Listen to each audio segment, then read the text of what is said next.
There are certain trails throughout the world that are famous for their long and demanding nature.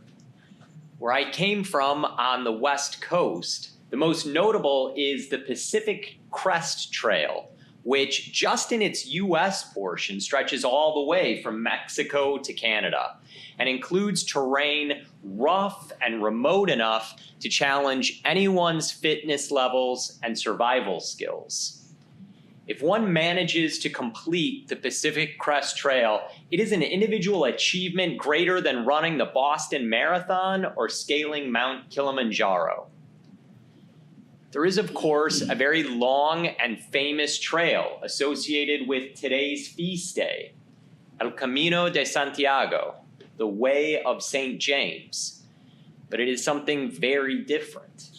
Reaching the end is not about being able to say, "I did this," but it's about praying at the tomb of an apostle.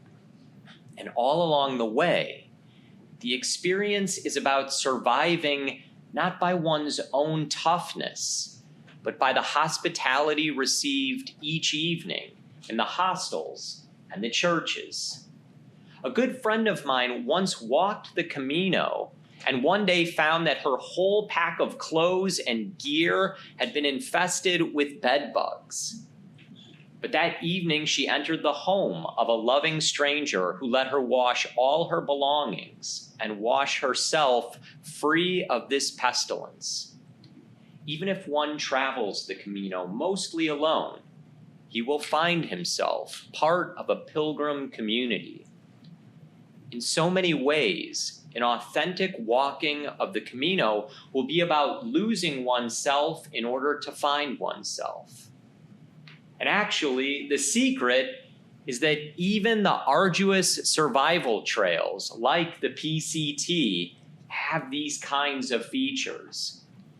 In the end, most folks who walk it find themselves relying on others.